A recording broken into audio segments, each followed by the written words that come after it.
આપણને જે પરમાત્મા પ્રિય લાગતા હોય, આપણા જે કોઈ પણ ઈષ્ટદેવ હોય, એના નામનો જાપ કરીએ એ જ સૌથી મોટો મહામંત્ર છે. કોઈને ભગવાન શ્રી કૃષ્ણ ગમે તો શ્રી કૃષ્ણ શરણમ મમ, કૃષ્ણાય વાસુદેવાય હરયે પરમાત્મને પ્રણતઃ ક્લેશનાશાય ગોવિંદાય નમો નમઃ. આવા મંત્રો એ બધા મહામંત્રો છે. જેમ કે સનકાદી ઋષિમુનિઓ શ્રી હરિ શરણમ, શ્રી હરિ શરણમ, આ એના માટે બહુ મોટો મહામંત્ર હતો.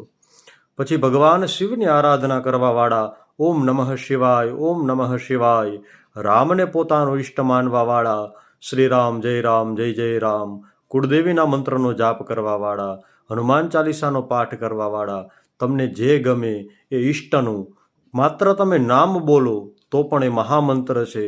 કારણ કે એને યાદ કરીએ એનાથી ને મોટું કાંઈ જ નથી.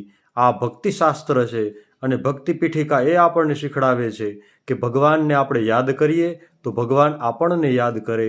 એટલા માટે ભગવાનનું સ્મરણ કરવું, ભગવાનને યાદ કરવા, બસ તેના નામનો જાપ સતત કર્યા કરવું, આ સૌથી મોટું કાર્ય છે, સૌથી મોટો મહામંત્ર છે, સૌથી મોટું આ જ અનુષ્ઠાન છે.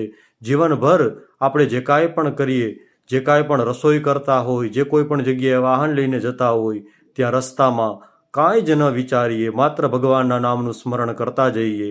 ભગવાન આપણા બધા કાર્ય કરી દે. અર્જુનને કેટલો ભરોસો છે.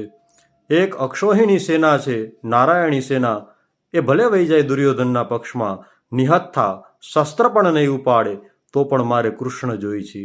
કારણ કે ભગવાન જો મારા રથનું પૈડું હાંકતો હશે, જો એ મારા રથની દોરી ઝાલી લેશે તો જીવનમાં હું ખોટા રસ્તે તો નહીં જ જાઉં. આને પાકો ભરોસો કહેવાય.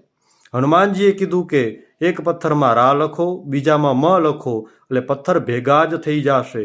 એમ કરશો તો જ રામ સેતુનું નિર્માણ થશે, નહીતર તો પથ્થર અલગ અલગ હોય, સેતુ થોડો બને. આ છે મંત્રની તાકાત, આ છે શ્રદ્ધા અને વિશ્વાસની તાકાત. એટલા માટે જે ઈષ્ટ આપણો પ્રિય હોય એના નામનો જાપ સૌથી મોટો મહામંત્ર છે.